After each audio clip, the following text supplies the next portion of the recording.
പാപങ്ങളും നിങ്ങൾ വിശ്വസിക്കുന്ന ജനങ്ങളുടെയും പാപങ്ങളും മായ്ച്ച് തന്നെ ദൈവമേ ഞങ്ങളോട് കരുണ ചെയ്യണമേ.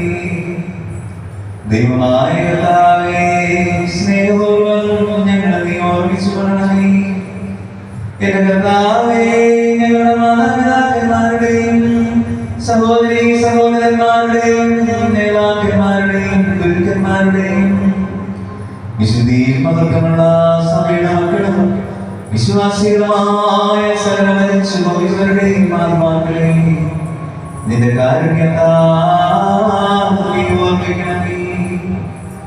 അവരുടെ ആത്മാക്കളെയും വേദികളെയും ശരീരങ്ങളെയും ആശ്വസിപ്പിച്ച് കാരുണ്യത്തിന്റെയും മാതൃകയുടെയും പതിവഞ്ഞ് അവരുടെ അസ്ഥികളിൽ കളിക്കണമേ. കർത്താവേ,